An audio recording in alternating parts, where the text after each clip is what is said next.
just really beautiful to kind of be where I am now in this safe space that I've created for myself, I can say, allowing my central nervous system to pretty much balance out, and that's really why and how I got into Mexico was being aware that my body could not properly heal on American soil.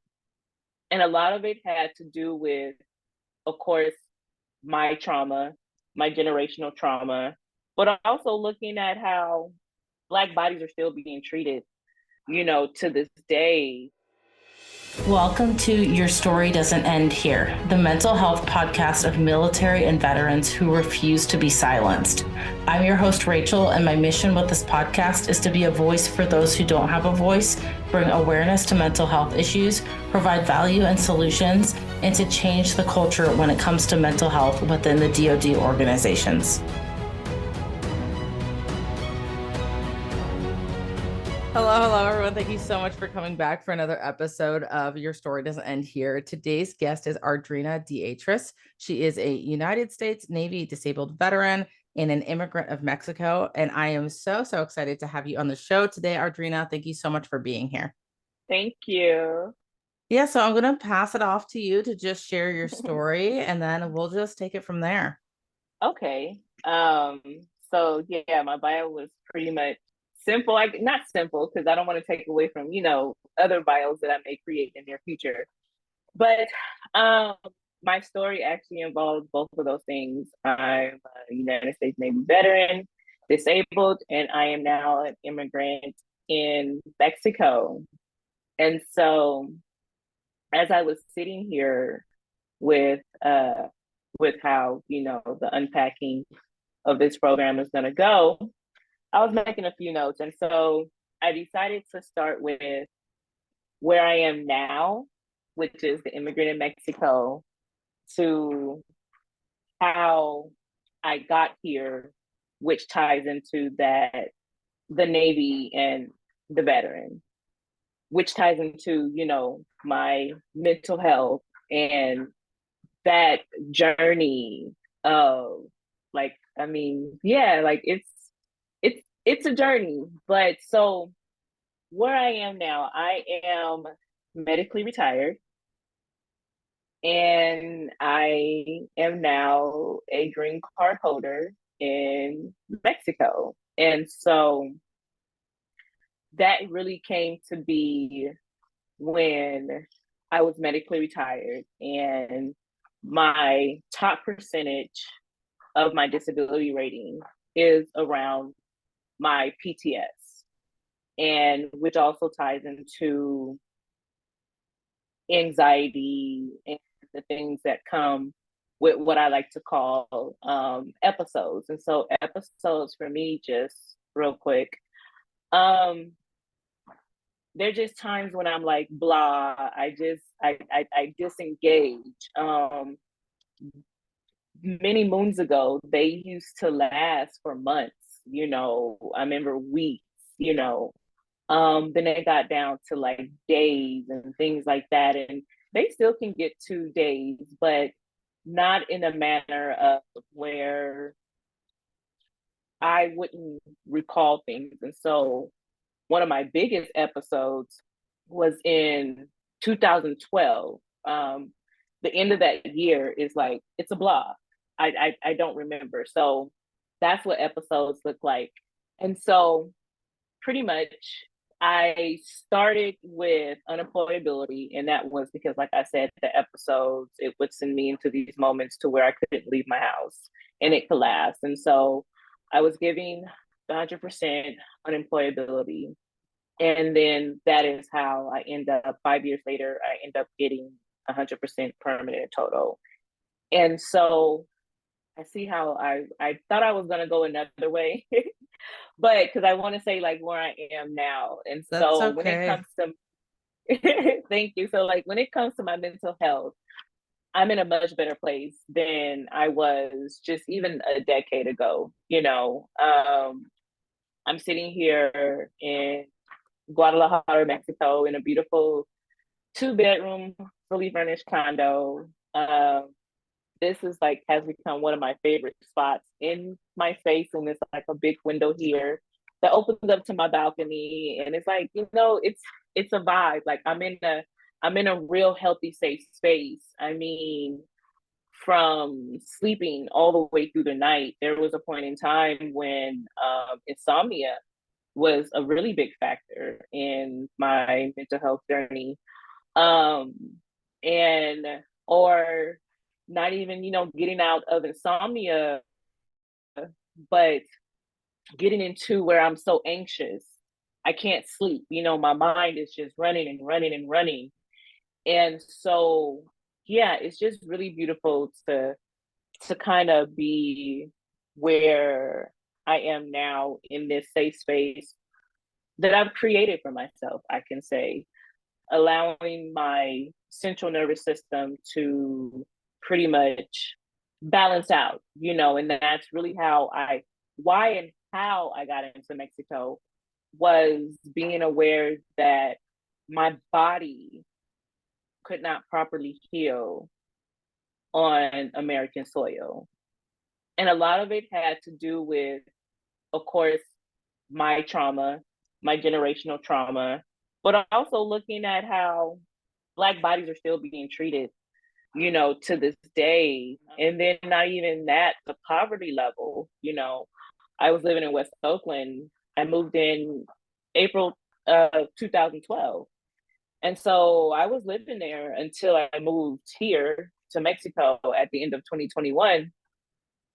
But um it was like the constant robberies, the the only way I felt safe was like carrying my Beretta. And California is not that type of state. Like it's literally illegal.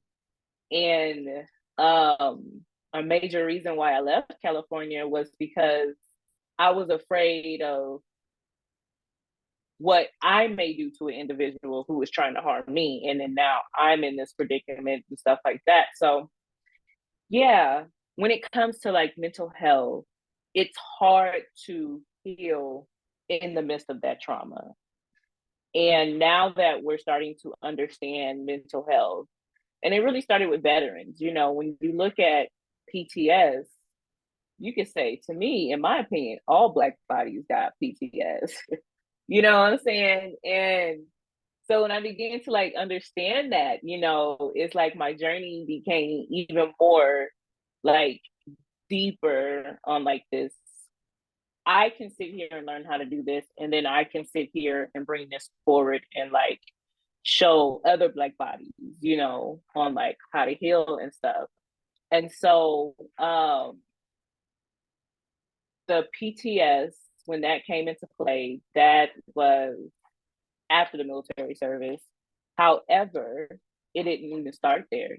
My mental health journey began probably, way before I went into the service, because I was actually communicating with my ex-husband, who I was with before I went to the service. I married him when I was in the service.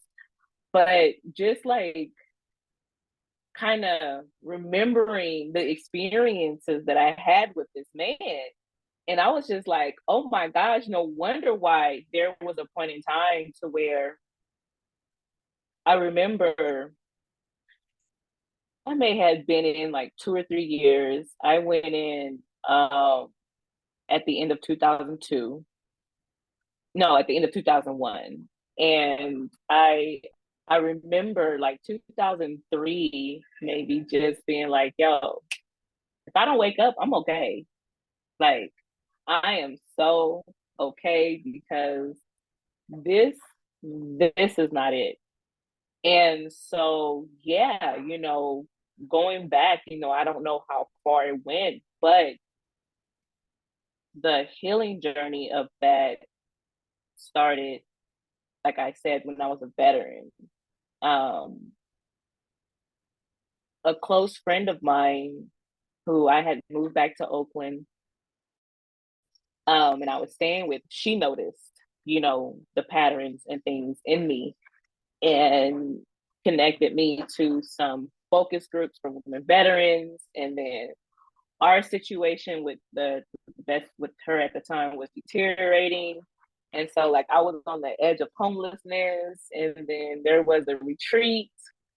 Someone backed out the retreat, so they had one slide, and like I literally had no place to live. So this was like, we can't do anything for you, but we can put you somewhere for a week.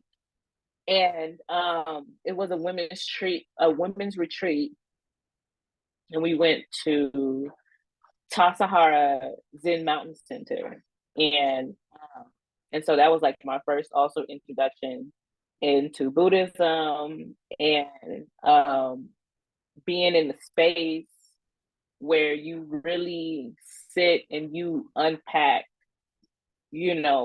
what is going on with you. At the time, I didn't know that's what we were doing, Um, and, and so that journey, yeah, back in, what's that, 2011, I would say, I really started understanding more about mental health. And so there were a lot of organizations, that were invested in the veterans, because yes, 9/11 had happened, years before, but the Iraqi war, it was it was really big. And so the OEF veterans, Operation Iraqi Freedom, Operation Enduring Freedom, a lot of those veterans were now out dealing with so much stuff. And so a lot of people were investing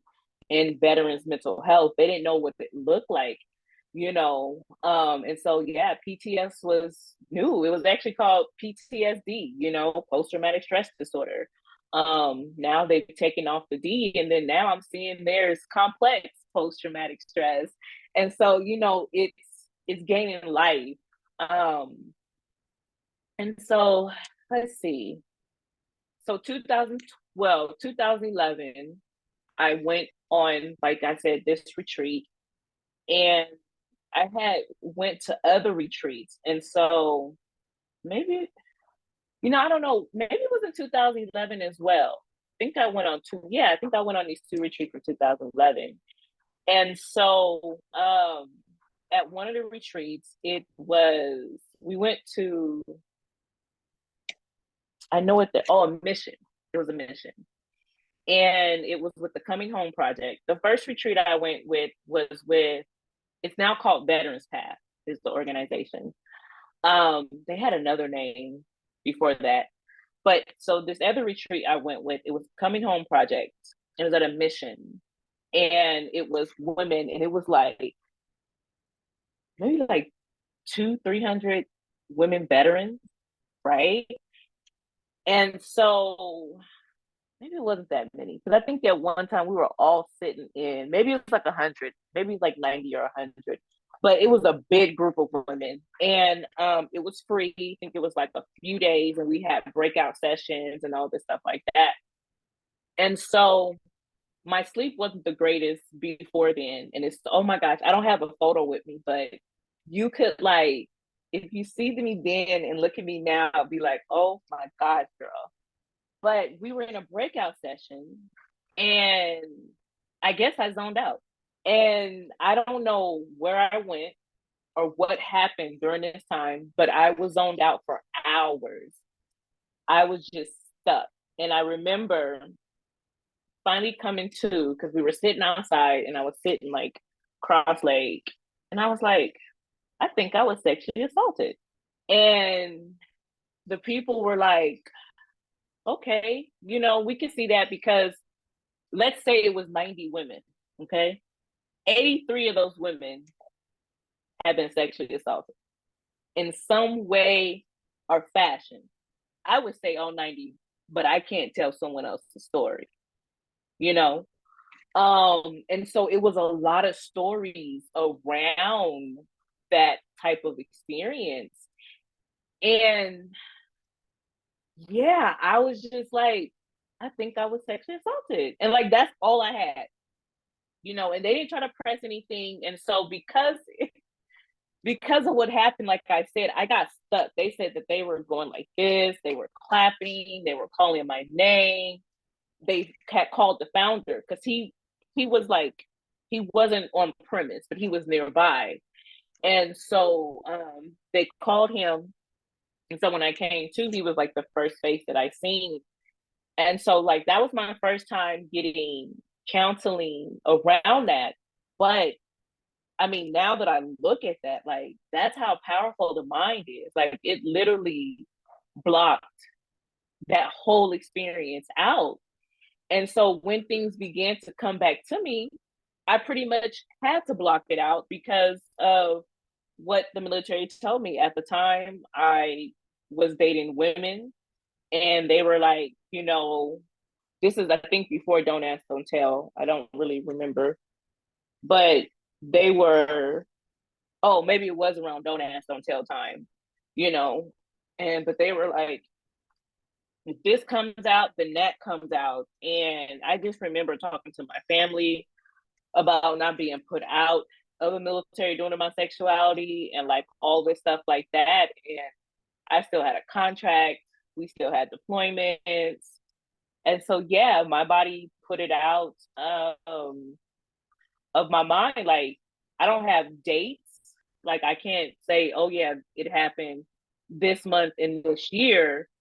But, if I look at records, oh, I know it's between, my second and third deployment, things like that. And so that was like another just, I don't even know like what it was to me at that time. I do know that it took me a long time to remember who it was. And then we were friends on Facebook. Okay.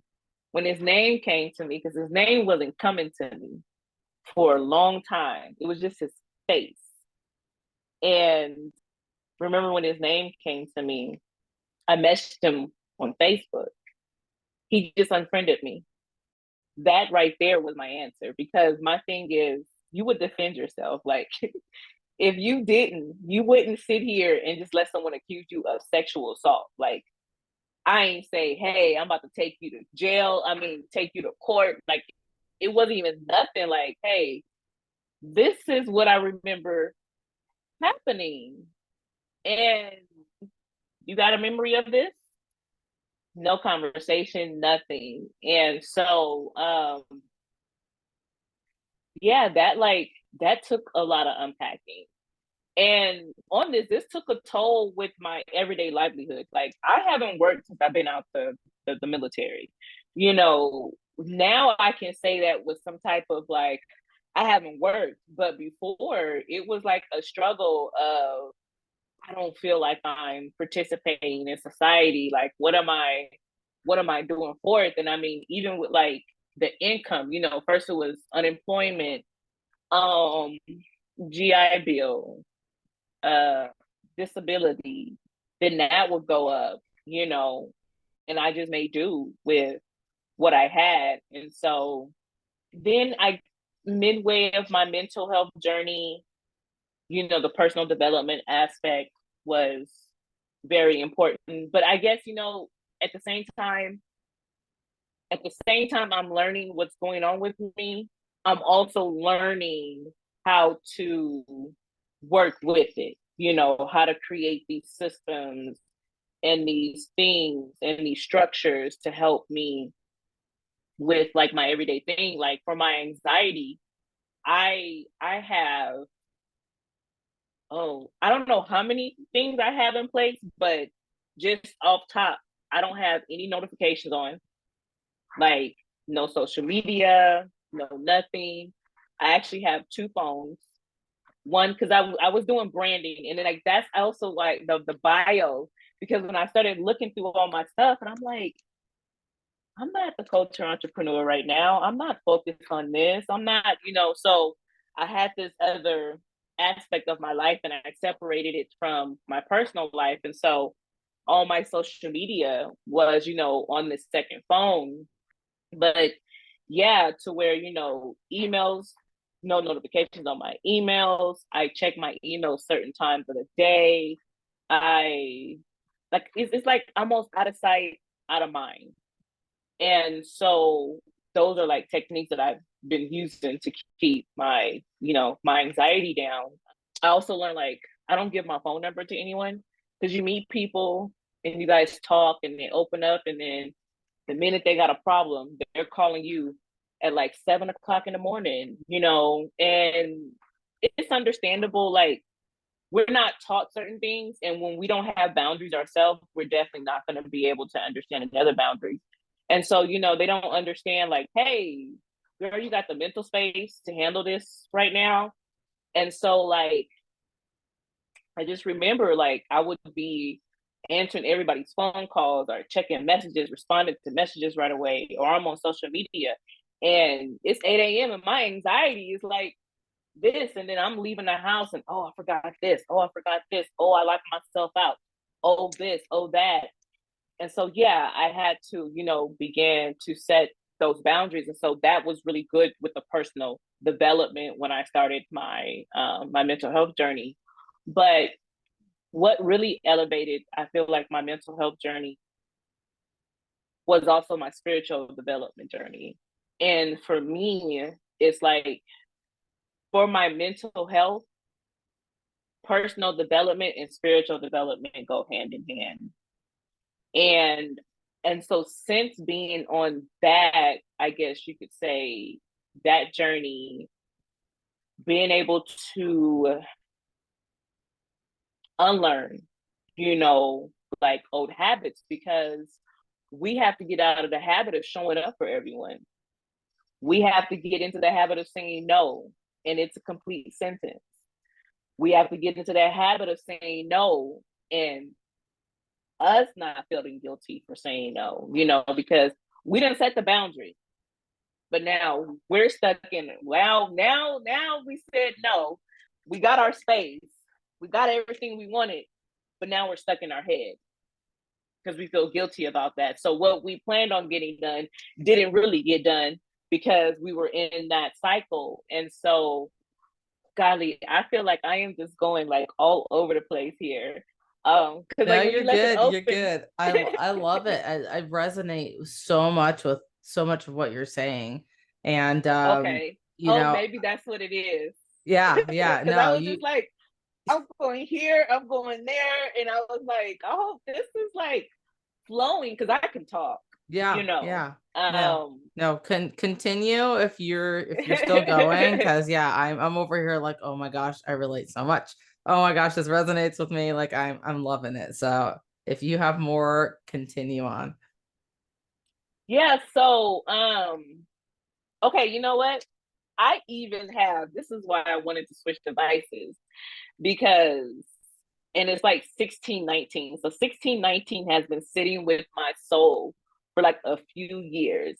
But since like I've been on this journey, and sitting with where I am and what I'm going, what I've been experiencing, and I love storytelling, I love sharing my story. I love, my gosh, like I love learning about myself. And when you really begin to learn about yourself, you realize that human behavior is not as complicated as we think. It's not as complex. The body too, just real quick, because so I ride motorcycles and I love riding. There's actually a research study done with Harley Davidson and UC Berkeley, and they talk like, and for veterans, well, it was done on veterans, I believe, but they talk about, yes, it was done on veterans. And so they had a group of writers, then they had a group who were on, the medications for like the serotonin, dopamine, and all that kind of stuff, right? Well, riding your motorcycle, it released the same chemicals that those medications release. So someone riding a motorcycle was just as beneficial as to someone popping that mental health medication to help them with their PTSD. And so, but yeah, that's a little backstory. But I love writing. Once I learned how to write, I think I learned at 35 too, right? And so I had a Blue Ninja 650, and I love my like Bluebird, right? And so when the lady rear-ended me, I was just thinking about when you're like, if you need to cuss, you need to cuss. But when she fucked me up, okay, and my bike was totaled, I mean, I have photos like I can send to you, but oh my gosh, every time I heard a motorcycle, I was sick to my stomach. I was so sick to my stomach. And then it was like, then it was hard for me to even, like, there was all the motorcycle riders know about all the motorcycle riders. Everybody know. People would tell me they live blocks. Girl, I know when you got home last night because I heard you and I know what your pipes sound like and all this stuff. We all, you just learn. And so I remember the guy who had a white Ninja like mine, he would ride past my window. And I just remember like, this is what grief feels like. This is grief. And as I sat with that knowledge, now it didn't come just like boom. Like I have been reading certain books about chemicals and stuff like that. There's this book that, because in these the retreats that I mentioned, we always were giving like reading materials, and so there was one book that we got, Once a Warrior, Always a Warrior. And the way it breaks down how your body and the chemicals and all this stuff, you learn so much about yourself. And so I built on that over the years. And you realize that the body only has so many chemicals. It has only so many emotions. But the like the nuance, I guess you could say, of those emotions is just, I mean, you can't even think about it. And so when I began to really realize how not complex the body was in a sense, or how my grief is different than someone else's grief because their grief is of a person or their grief is of a job loss or anything like that, it doesn't, like, the body only understands it one way. And so when I really began to understand the body on that level, on the chemical level, on the bio level, I feel like it really began to change how I looked at mental health. And so, as I said, around the time that I also started doing the spiritual, going into the bio, I also started looking at the body. And in that, I learned about gut health, on how your gut has this like direct connection to your brain. And the wrong foods to have a bowel movement, you being stressed all the time, and now you done made yourself nauseous because let's say you found your partner cheating and you ain't said nothing yet, and so you're sitting here in this thing, and now your stomach is messed up for the last 8 days. You just begin to, well, I know for me, I began to pay attention more so to my body. And so I was going to share with you themes. And so I started doing this back in I probably started it like in 2012, but I went back to like 2009. And so for 2009, my theme was surgery and uncertainty. And so that's the first time that I had surgery when I was in the service. My contract was due to end, and I didn't know what I wanted to do, in 2010, honorable discharge, and then that's like when the depression set in. And so with that, like, I didn't think I was depressed. I really thought that I served for 8 years. I deployed 3 times in 5 years. I'm tired. Okay. I am tired. So like that's kind of like how, I was, but then I mentioned my friend connected me to these resources. 2011, homelessness and the intentional weight loss. So after my surgery, I got to be almost 200 pounds. And I was like, oh no, this is not me. I don't enjoy being a size 16. Like, no. And so when I was homeless, I lived out of my car, out of my vehicle. It was like a mini SUV. So it was like a mini SUV. So I had space. Um, but for like my showers and things like that, I just had a 24-hour fitness membership. And then at the same time, I just worked out. And the one I went to had lockers, so I was just able to keep my stuff in there. And it was 24-hour fitness, so I would sleep outside the front door for like a very long time before they added like meters. So they started adding meters. Oh, wow. 2012, apartment and intro to vegan. And so I received a voucher from the HUD Bash program, and it was truly a blessing. The Bay Area had like 10,000 homeless veterans. They had like 250 vouchers. And yes, and I got like one of them. And this was between Oakland, San Francisco, like the Bay Area, like San Jose. They had to split those vouchers up. So it's no telling how many Oakland got. And so I got the voucher. As I mentioned, the blur. Oh, that was 2013. So I have a blur, discombobulated. 2014 is the mindfulness and the self-pride. And so that's, in a sense, I believe when I started like really getting into spirituality, but not in like a deep, deep, deep sense. In 2015, I went to Jamaica, and that was like kind of like a new beginning. I started getting out. I saw Dr. Savy. I was really like getting a handle of my body.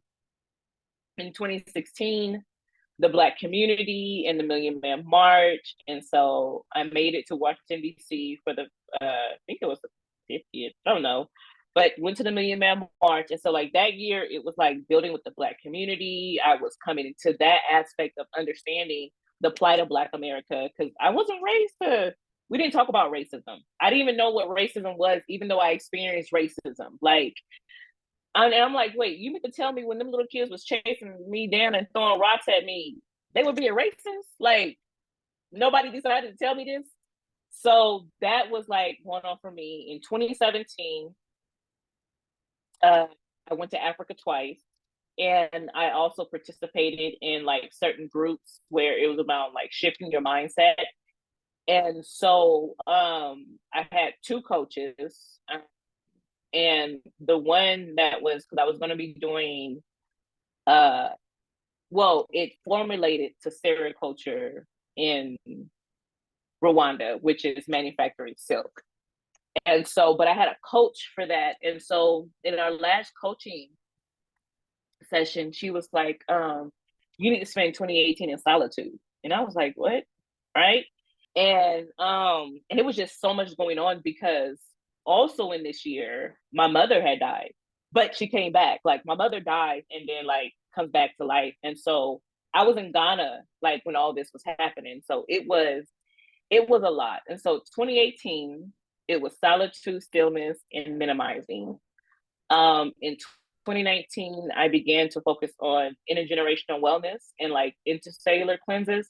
And so like that's when I started doing the colonics, started getting my gut like, together and things like that. 2020, recluse and intro into African traditional religion, spirituality. And then 2021, I went to Texas, and then I had like a manic depressive episode. And I feel like it was my first one to that magnitude where it was like I was functioning, but I was so overstimulated, like so overstimulated. And it was like a lot of stuff that was like happening during that time.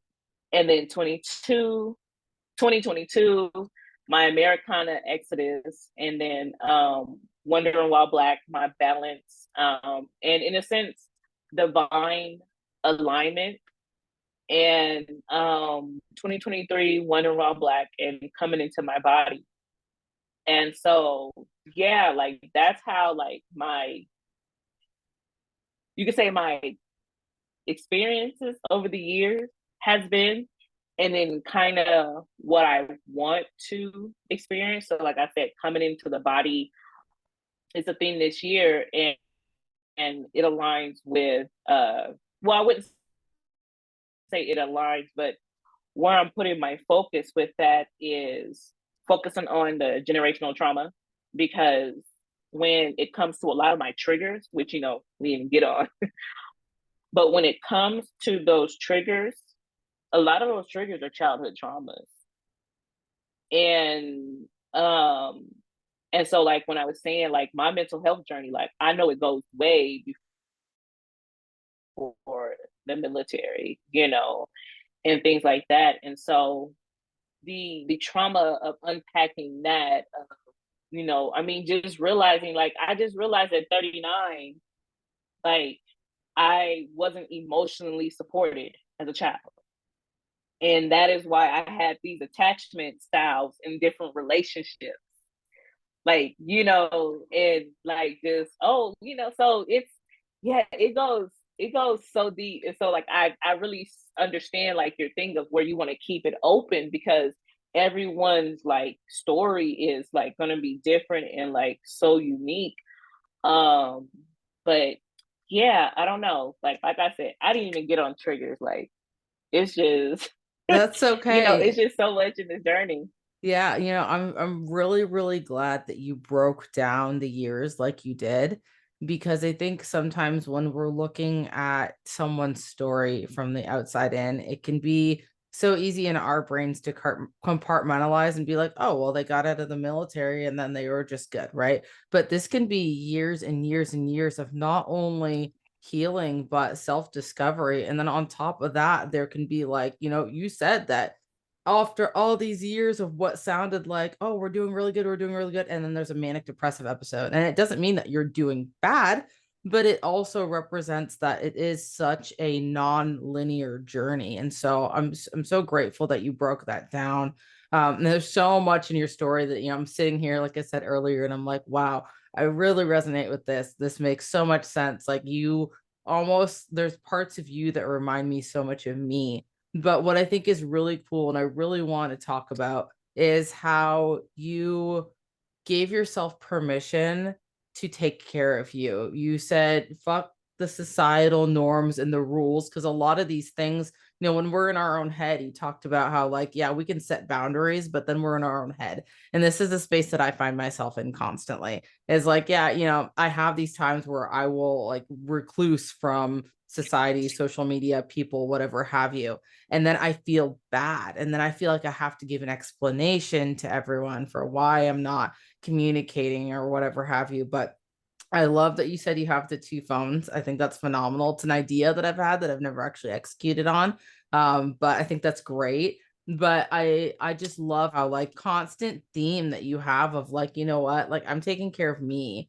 And yeah, society says that you have to work a 9 to 5, and society says that you have to do this and that, but I'm gonna do what works for me. And I think that's something that so many veterans have a hard time wrapping our minds around, because the military ingrains it in our head that you have to do Mm-hmm. things a certain way. And, that's all we know, right? Whether we do 4 years, 2 years, 8 years, 10 Yep. years. I mean, it's like unlearning that, but then at the same time, trying to learn about yourself. And it really is, it's such a journey. So I'm so grateful that you broke all that down. Um, as far as the sexual trauma that you talked about, that's another thing I wanted to unpack here, because I find it interesting that you said that your brain blocked it out, because my brain does the same thing with trauma. And I think a lot of other people can relate to this. And so I want to talk about this a little bit more. Um, Okay. there are times even in my own life where, like, I come across someone on social media and it's like my brain reminds me, oh, that something happened with that person in your life. I'm like, I don't remember what it is, but I know something happened, and it can be extremely, extremely triggering. And so, what are, I guess, we can just kind of have an open conversation about this, and how these things happen to people and how this happened with you. I know you kind of unpacked it a little bit earlier, that you didn't even Mm-hmm. know because it was blocked out so much. So uh were there other women, I guess, in that retreat that experienced a similar thing, or was that just you, or what was the whole attitude because of this unique situation you were in when this came up, surrounding this unblockage of what had happened to you? Okay. Before we get to that, you mentioned also before about giving ourselves permission. And so it's so interesting because you broke down the process of this interview and how it's going to work out. And so when you shared with me how we close out, I wrote down intuitive and intuition. And I was like kind of stuck, like, okay. And so I'm just now learning how to give myself permission, believe it or not. Okay. But what, let's see, what I was able to, I guess, do and use in the place of permission until I was able to give myself permission, because that's really what it is. It's giving yourself permission. You know what I'm saying? Like, it's really like, like you said, like that permission. And so before I got to that space of saying, baby girl, it's okay, I had to lean in on whoever, it is that you believe in. I say, my ancestors, my spiritual team. I had to lean in to them to know that when I was feeling rebellious or whatever, that it was with reason. I didn't know why. I didn't know what it looked like. I didn't know why all of a sudden I just want to start telling people no. I never told them no before. It seemed to be working out fine, but really it's not, because I'm not really sleeping. My money's funny. My diet is horrible. I don't really enjoy, I work, sleep, come home, like, am I? And so, with the permission part, it's learning how to give yourself permission. But before that, because I don't think anyone can just jump into giving themselves permission, especially when I feel like kind of like, you're a good daughter because you do this. You're a good wife because you do this. You're a good student. It's never like, Ardrina, you're good because the way I see you treat yourself, or like how you show up for yourself. It's always these things of your worthiness, your quality is always attached to something outside of you. And so you don't even think to give yourself permission. You know what I'm saying? And so I would say with that, lean into who guides you on a daily basis, and ask them for guidance. Ask them to say, you know what, I really know I need to say no, but can you like kind of help me? And like the way that we get these messages or something like that, we fall sick, but we get mad when we fall sick. Your body just shut down on you, telling you to relax and rest. The pandemic, it was hard for a lot of us.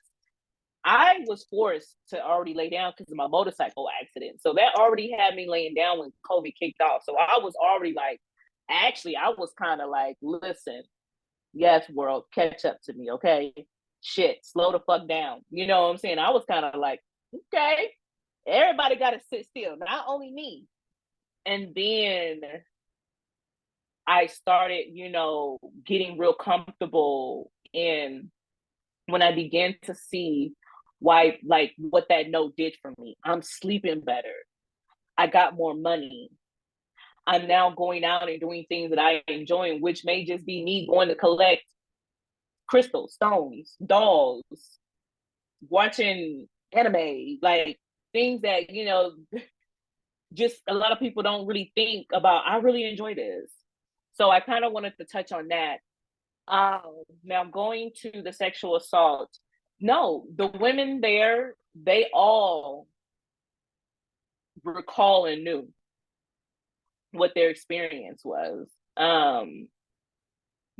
They had, I don't know if MST was a thing, military sexual trauma, if that was actually a diagnosis back in like 2011. Um, but yeah, no, a lot of them knew. They knew who attacked them. They recalled the experience. They lived in this daily, because, they couldn't be in the same space with a man. They couldn't leave their house. Like a lot of the women there, they were there because like their therapist was like, you need to go do this. But they were having rough nights, tremors and like things like that. So yeah, I don't recall no one having blacking out like that, having like that experience. I mean, to where like I was out for hours. And then it's like embarrassing because you come back and like people looking at you, you don't know what the fuck happened. Like, but yeah, nothing really happened. I just got stuck. Yeah. But yeah, I think that's all I kind of have for that part of it. Yeah. Unless there was something else that I missed. Yeah, no, I think it's important for people to know that we all process things differently. And you mentioned that the body is such a deep indicator of things that happen to us. There's this book that a former therapist recommended, The Body Keeps the Score. I actually never finished reading it. Okay. I'd like to finish You will reading like it. it. Yeah, I would really love to finish reading it, because I do truly believe that there's things that manifest in our body that maybe are trapped in our subconscious, or maybe it's generational. I love that you talked about that too, because that's not talked about enough. I think it's just starting to be talked about in the world today, of how things that happen to my parents and their parents and their parents are affecting us. Things that happened in our culture, when we talk about Black culture, I mean, those are things that affect us. You talked about racism not being a thing, that's talked about. And so, sometimes we don't even realize what's happening to us. There's microaggressions that affect us. I mean, all these things collectively, compound, and they affect who we are and how we act every single day. And it's like, man, there's so much shit that as a human being we have to learn, we have to unlearn, we have to live with. And then, on top of that, when we are living this life Compounded. that's when we're living this life that's not authentic, and we're not, giving ourselves permission to show up as we are, because sometimes we don't even know who we are, right? Like it's wild. Back in the day, I watched all these Disney movies where all these princesses were like, oh, I have to find who I am, and I always thought it was stupid, right? Like I always laughed about it. But then it's like, now that I'm in my 30s and I'm understanding that, like, oh my god, like no one is teaching us how to be a human being. We're just learning shit from the person that raised us, right? Like I literally call it like how to adult. I don't know when that popped up, but maybe because like in that list, it doesn't talk about how I taught myself financial literacy, or how I was reparenting myself, And so it's really interesting that you mentioned The Body Keeps Score.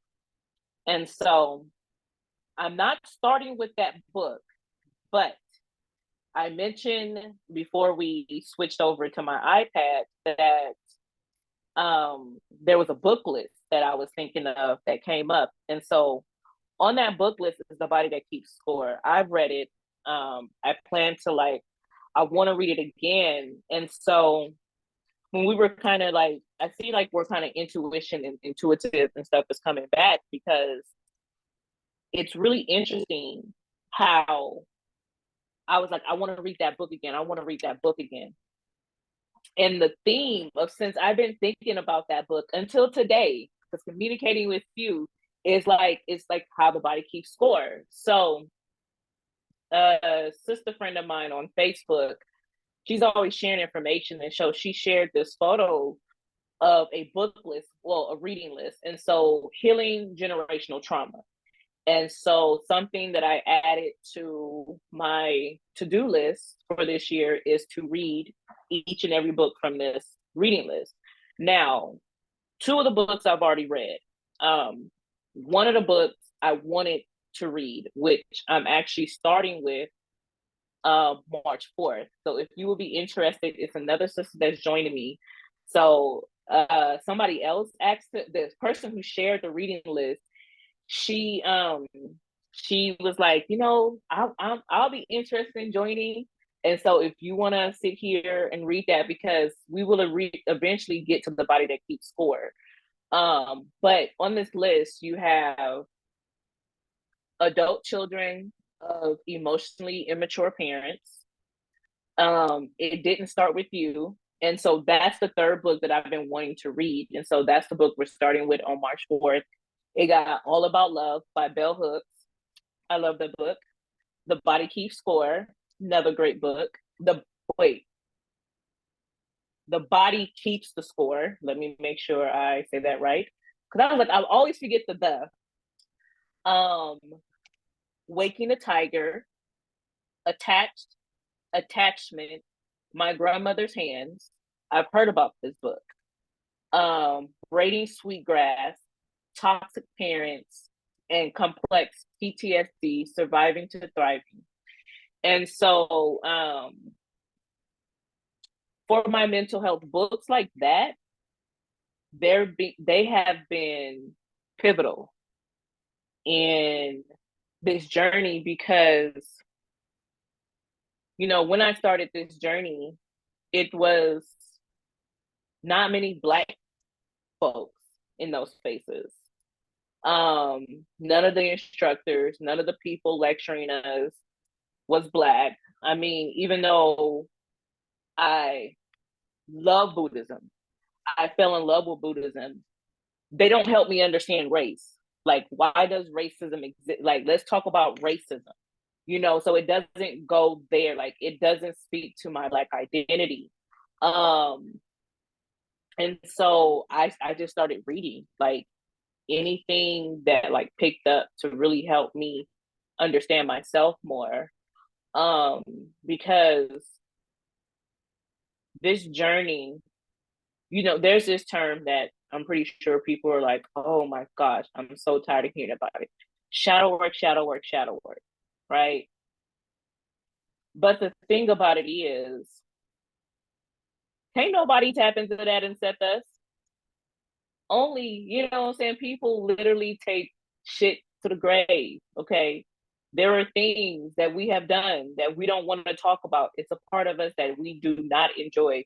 We do not accept. It's the part, I mean, even if we are the woman who has allowed their partner to beat on them, you know, being that woman who allows a man to beat on you, you're not going to want to face that woman, you know.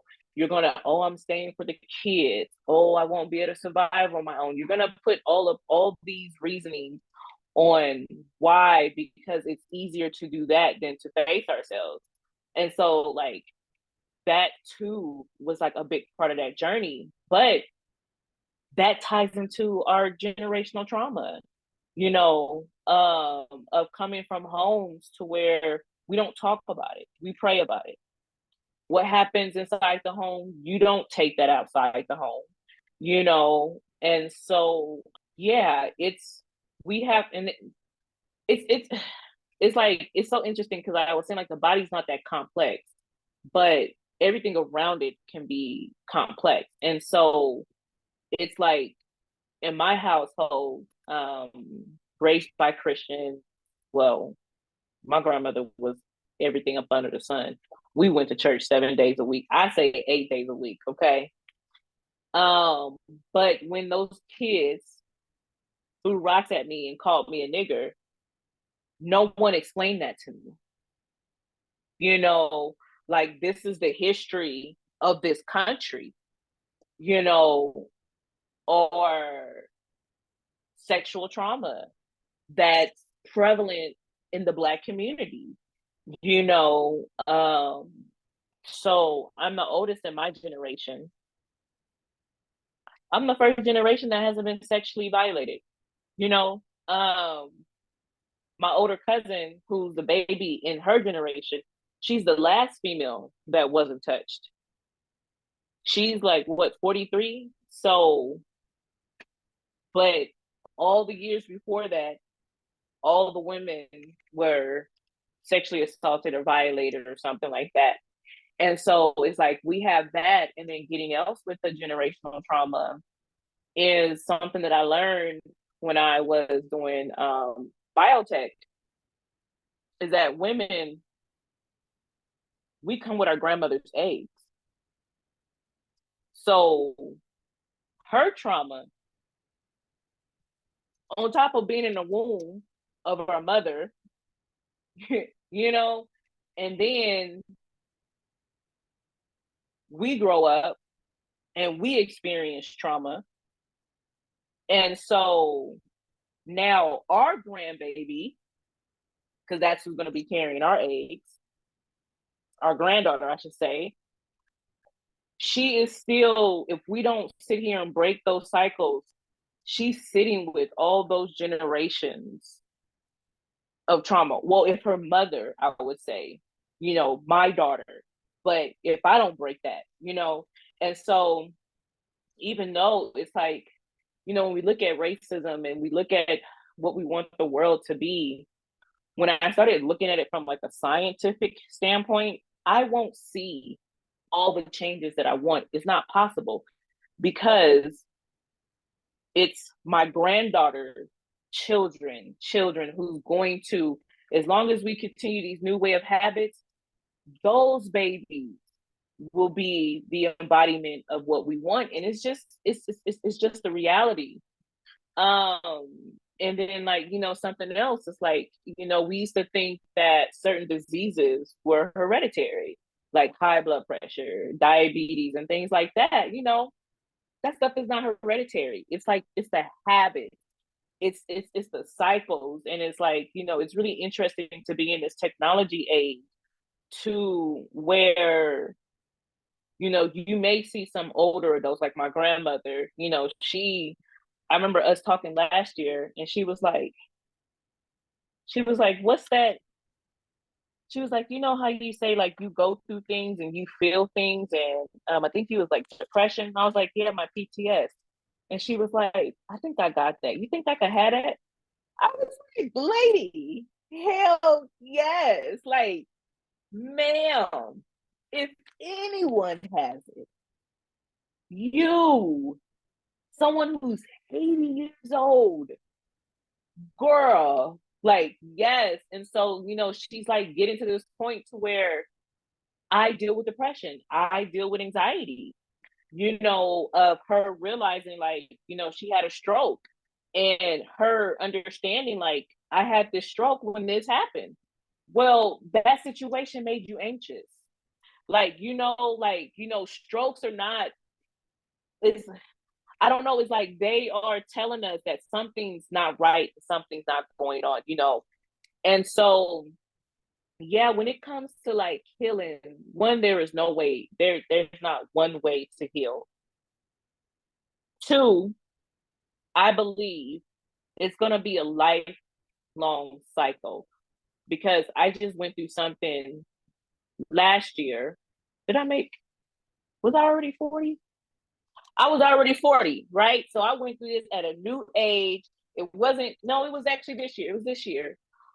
But I was going through it with my landlord, and I couldn't figure out, like, I knew I was triggered. I knew he triggered me. I just knew it. And so I ended up getting one of my therapists, she's also an intuitive. So she called herself a Thera witch. And so she did a reading for me during one of our sessions.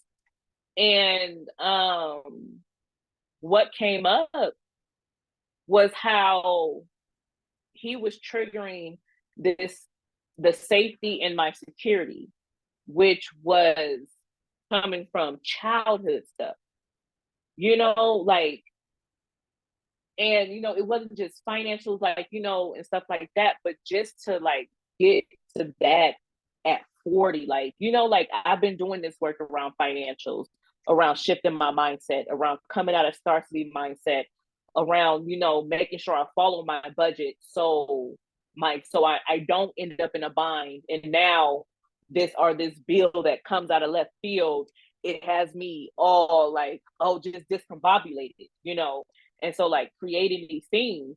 But yeah, just like coming to that. And when she said that, it was just like, oh, I remember when I was younger and this happened, and it was a point in time where my safety and my security, it was threatened.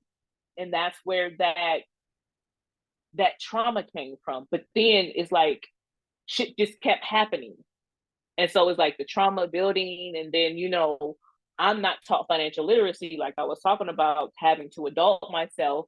And so I'm falling into these same habits and things like that. I remember being in boot camp, girl, being embarrassed because I didn't know nothing about a savings or a bank account.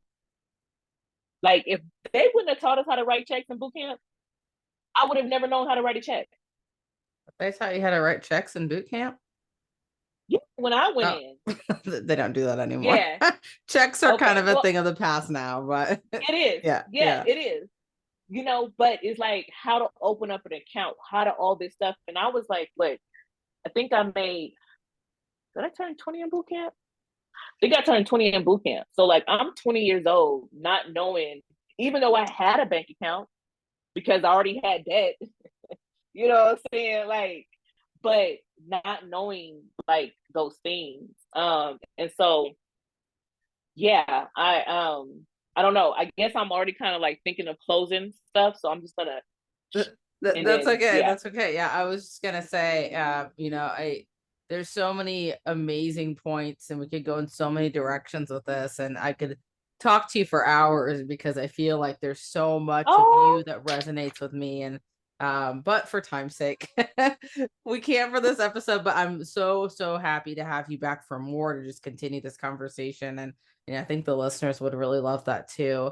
So Ardrina, I really appreciate you coming on and just sharing snippets of your story. I know to compile, even 20 years worth of a story into an hour-long episode, it's not easy to always do, but you've given so much value.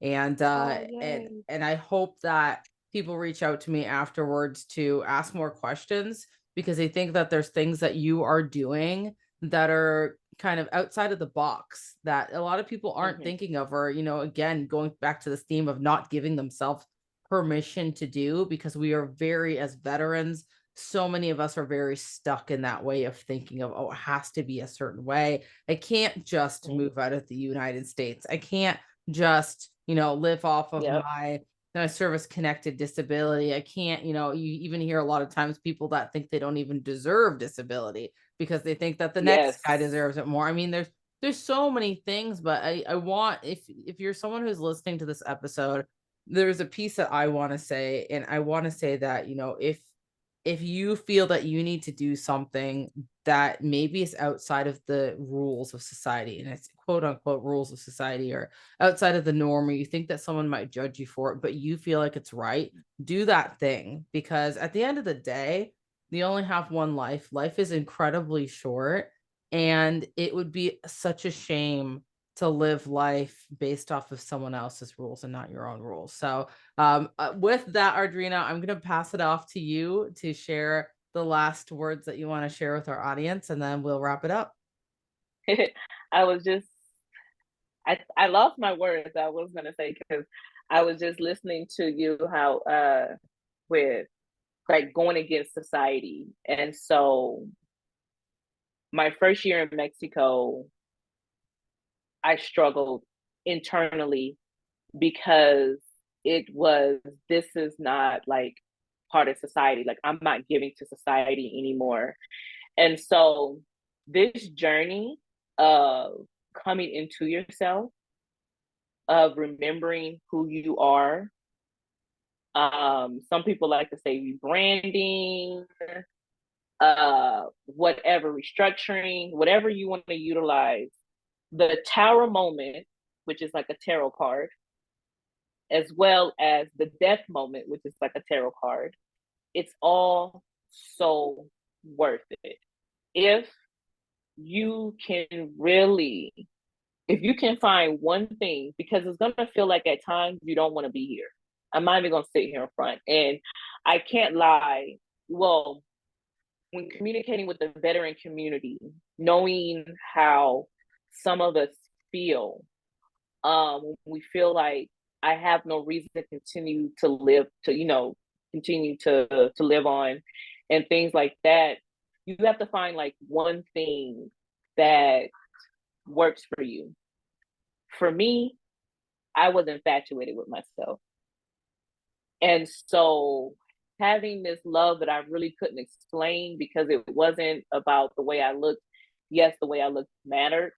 It wasn't about what I had, even though where you are in society matters, or anything like that. It was just that I know that this is like, I love myself too much. I don't know what's going on right now, but I love myself too much. Some people, they choose things outside of them.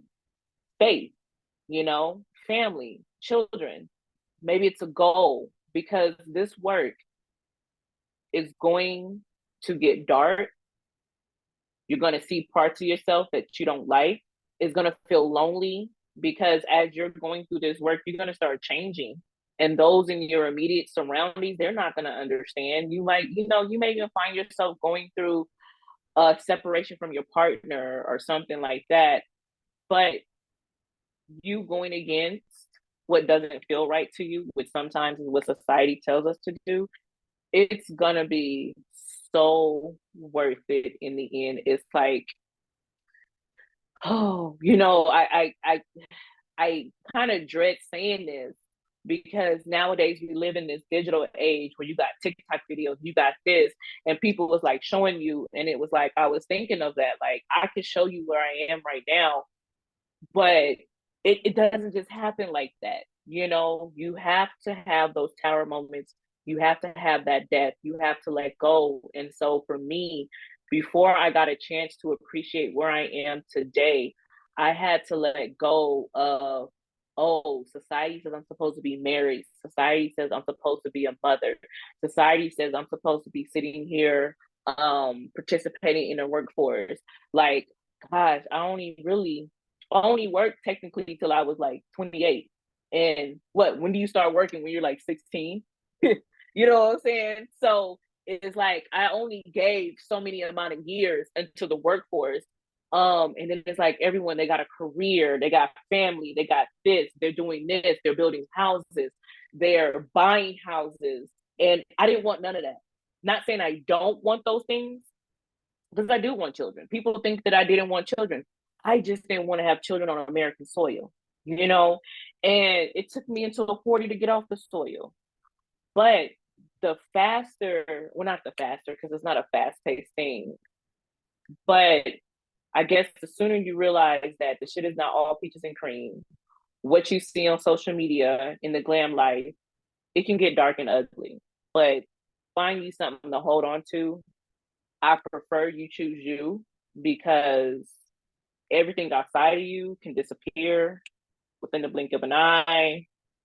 We have earthquakes, we have pandemics, things can come undone before we know it. And yeah, so find you, I guess I would say. Find you in the midst of this journey. Find you, just find whatever you can. For a long time, what would make me happy was seeing pink. And people would sit here and laugh at me, because let's say I see a pink, somebody spray painted their dog pink. I would just get so full of joy of just seeing that pink dog or a car pink, a pink Cadillac, whatever. But like the bright pink, not just, like the regular pink, but like real pink, pink, pink. And I unapologetically enjoyed that. That was the first time that I think I really felt like I was being unapologetically, because I could be in a conversation how we're talking and something pink could flow by. I'll be like, so pretty, And so it was like little things like that. Then it just gets bigger and bigger and bigger. And like now I'm at a place to where it's like, I can't imagine not choosing myself. Like, I just cannot imagine doing something that goes against any part of me. I mean, from even hanging out with people. Like when I first got here, I would be in settings with people and it didn't feel right. And I was like, I'm not doing this again. They're Black. I love my people, but no. And I got okay with being with me. And then I started finding things that I enjoy doing. Like my life is so full because I learned how to find me when I had no hope for nothing else around me, because I don't have children. Okay. I divorced my husband many, many moons ago. I'm not a teacher. Like I don't have this career that's dependent on my every move or whim. And so I had to find something that was solid, that was stable. And yeah, I may go up and down, but at the end of the day, I'm all that I got. So I know that was long, but that's okay. Yeah, a good book to read too, for those listening, Viola Davis. I think Finding You, or what, I can't remember what the name of her book was called, but that's coming to me. So somebody needs to read that book. It might be Calling You, but that popped up for me for Viola Davis. And then Becoming by Michelle Obama. That's another good book, but okay. I love it. I think everything you just shared is so beautiful. I think it's how we're truly meant to be as human beings, as just, sitting with ourselves in a way that allows us to live life in the most beautiful way, regardless of what society says. So I really appreciate that you shared those words. Thank you again for being a guest on the show, and looking forward to hearing more from you and continuing discussion. Thank you for taking the time to listen in today. With your support, we are able to increase awareness of the mental health issues affecting service members and veterans today, with the goal of creating positive change. If you got value from this episode, please take 30 seconds to subscribe and share this episode within your own network. Until next time, remember, your story matters, your mental health matters, and your story doesn't end here.